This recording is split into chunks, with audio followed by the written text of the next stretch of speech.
நம்ம காங்கிரஸ் எம்பி ஜோதிமணி ஒரு முகநூல் பதிவு, ட்விட்டர் பதிவு எல்லாத்துலயுமே போட்டிருக்காரு. அந்த பதிவு அப்படியே படிக்கிறேன் கேளுங்க.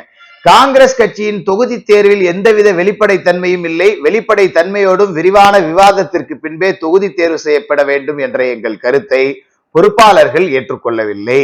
அனைத்துமே மிக ரகசியமான முறையில் நடைபெற்றது.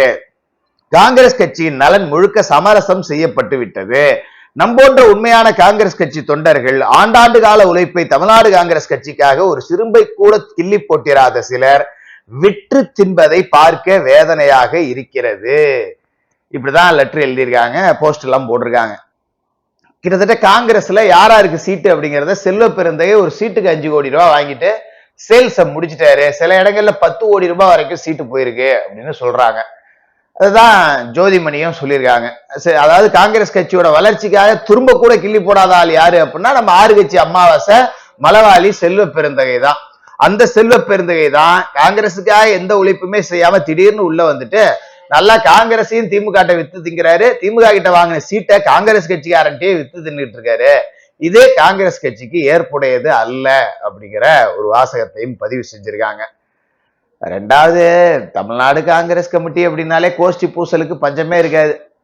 எப்படி சொல்றது, ஒரு 28 சீட்டு அப்படின்னு இப்ப ஒதுக்கிட்டாங்களா? இந்த கல்யாண மண்டபத்துல இலையை கொண்டு வந்து இலையை போட்டாங்கன்னா ஒரு 50 நாய் உள்ள ஊந்து அடிச்சு கட்டிச்சு போயிட்டு ஒண்ணுமே திங்காது. அந்த இலையை பூரா எல்லாம் செதைச்சு மண்ணோட மண்ணாக்கி விட்டோம், ஒண்ணுமே திங்காது.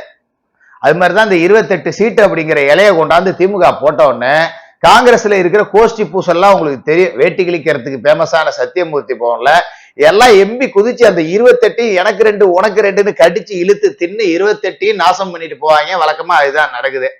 ஆனா இந்த வாட்டி என்ன பண்ணிட்டாரு, அந்த திமுக கிட்ட இருந்து எடுத்துட்டு வந்த இலையை அப்படியே கொட்டாம வாசல்ல வச்சுக்கிட்டு ஒவ்வொருத்தருக்கும் ரேட்டு பேசி வித்துட்டு இருக்காரு. 5 கோடி விடு, இதை நீ எடுத்துக்க, இந்த 7 கோடி விடு, இதை நீ எடுத்துக்க அப்படின்னு செல்வ பெருந்தகை கல்லா கட்டக்கூடிய வேலை அப்படிங்கிறத ரொம்ப சிறப்பா செஞ்சிருக்கா.